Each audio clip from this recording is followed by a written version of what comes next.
guys, and welcome to day 28 of the Lent devotional series. Today's devotion will be taken from Romans chapter 8 verses 1 to 17.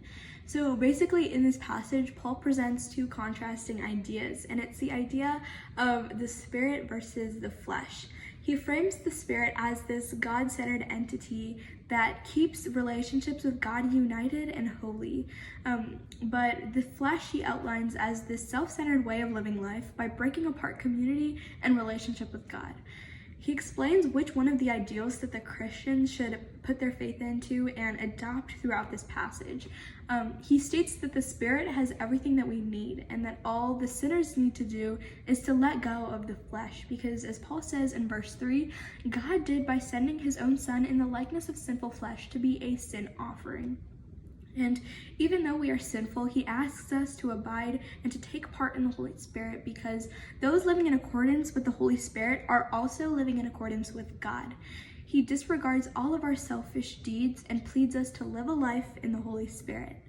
He says that living with the Spirit will cast out all of the desires that we have as humans with our flesh.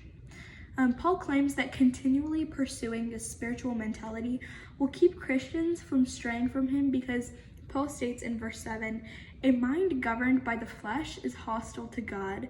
But Paul ends off the passage in verse 17 by saying, "Now if we are children, then heirs and heirs of God and co-heirs with Christ, if indeed we share in his sufferings, in order that we may also share in his glory."